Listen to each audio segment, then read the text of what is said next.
नगरपंचायत महादुल्ला ward number 12चे उमेदवार राजूभाऊ सेवतकर आपल्या बरोबर आहे। काय नेमकं कुठल्या विकासाच्या मुद्द्याला घेऊन हे आज जनतेपुढे जात आहे? राजूभाऊ नमस्कार, न्यूज नागपूरमध्ये आपलं स्वागत आहे। आज आपली आज पैदल रॅली काढली आहे, जनतेसमोर तुम्ही जाताय, कुठल्या मुद्द्याला घेऊन तुम्ही जनतेसमोर जाताय? इथे भरपूरसे प्रश्न आहे लोकांचे। पहिला प्रश्न तर हा आहे की इथचे जे युवा वर्ग आहे त्यांना रोजगार नाही, पहिला मुद्दा।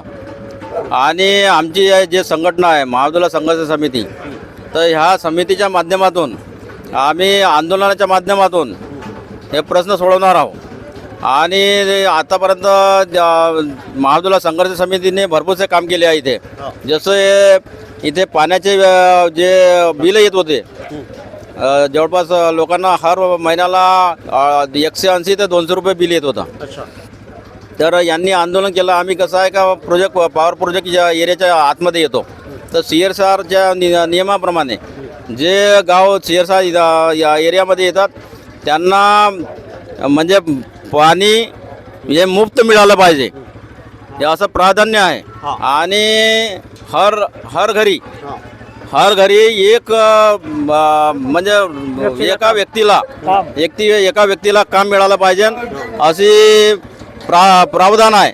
पण येथील काही नेत्यांनी म्हणजे आपल्या मतलबासाठी ते काम केलेलं नाही, त्याकरताही आम्ही आंदोलन करणार आहे।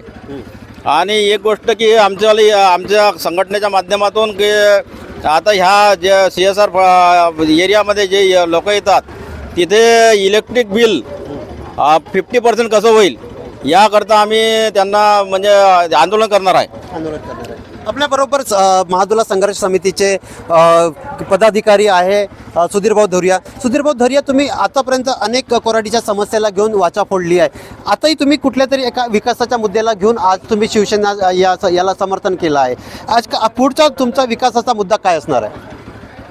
आता कसं आहे, आपण लोकांना जे कामं केले महादुल्ला संघर्ष समितीच्या नावानं ते सर्वांना माहीतच आहे। लोकांना काही महादुल्ला संघर्ष समिती हे नवीन नाही आहे, ते सांगण्याची गरजच सुद्धा नाही आपल्याला।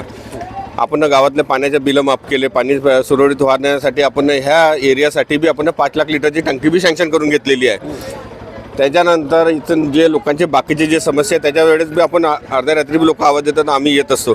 पण सर्वात मोठा आता एक जसं पाण्याच्या आपण समस्या दूर केली, तसे आज आपल्याला लोकांना विजेपासून मुक्त करायचे आहे। जे विजेचे बिल जे लोकांना येऊन राहिले आहे त्याच्यात असं झालेलं आहे की लोकांना जे आपण प्रोजेक्ट इफेक्ट गावात राहतो त्याच्यामुळे इथं आपल्याला वीज बिल आम्हाला माफ नाही पाहिजे, आम्हाला माफ नाही करायचं आहे, पण अर्धा तरी करून द्या आम्हाला, अर्धा तरी हे या मुद्द्यावर घेऊन आम्ही आता समोर लढाई करणार आहोत।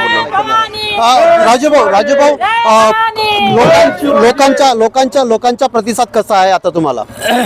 येथे भारतीय जनता पार्टीकडून जो उमेदवार दिलेला आहे तो उमेदवार हा मागच्या वेळेस बहुजन समाज पार्टीकडून निवडून आलेला होता आणि त्याला पक्ष प्रवेश न करता डायरेक्टली भारतीय जनता पार्टीने तिकीट दिलेली आहे।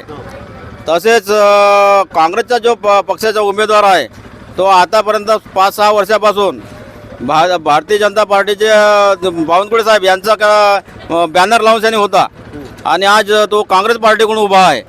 तर कसं आहे की हे दलबदलू नीती जी आहे त्यांचीवाली, तर यांची दलबदलू नीती आणि यांनी पदावर राहिल्यानंतरही दोन्ही लोक पदावर राहिले पण यांनी आतापर्यंत जनतेचं कोणतं काम केलेलं नाही। त्याकरता एकूणच आपण पाहिलं असेल की राजूभाऊ सेवतकर आहे हे चालले आता लोकांच्या घरोघरी चालले आहे आणि घरी जाऊन त्यांना एक आपला आशीर्वाद मताच्या रूपात मागण्याचं हे आहे। राजूभाऊ सेवतकरांचं म्हणणं असं आहे की जे काही पक्षाचे जे काही कार्यकर्ते असते, पक्षाचे जे काही पदाधिकारी जे काही निवडणुकीमध्ये उभे असतात ते सगळेच लोक दलबदलू आहे आणि यांना यावेळेस लोकांची साथ मिळणार नाही। कॅमेरा पर्सन अजित जोगीसह मी सुदर्शन बागडे, न्यूज नागपूर।